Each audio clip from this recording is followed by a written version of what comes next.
ଆଜି ମୋ ସହ ଏମିତି ହେବ ବୋଲି ମୁଁ କେବେ ବି ଜାଣିନଥିଲି। ହାଏ ସାଙ୍ଗମାନେ, ମୁଁ ସକାଳୁ ସକାଳୁ ପଳେଇଥିଲି ପଇଡ଼ ପାଣି ପିଇବା ପାଇଁ।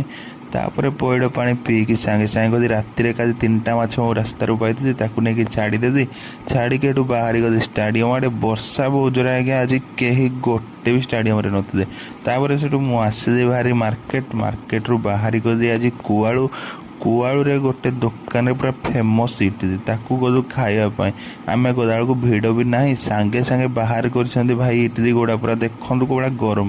ତାପରେ ଦେଖିକି ତ ମୋ ପାଟିରୁ ଲାଳ ବହିଗଲା। ତାପରେ ଏଠୁ ମୁଁ ଖାଇଦେଲି, ମୋ ସାଙ୍ଗ ବି ଇଟିଲି 2ଟା ଖାଇଦେଲା।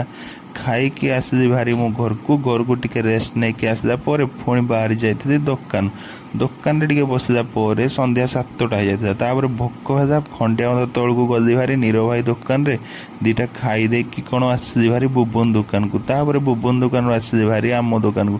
ସେଇଠି ଏଠୁ ଗାଈମାନଙ୍କୁ କିଛି ଖାଇବାକୁ ଦେଇ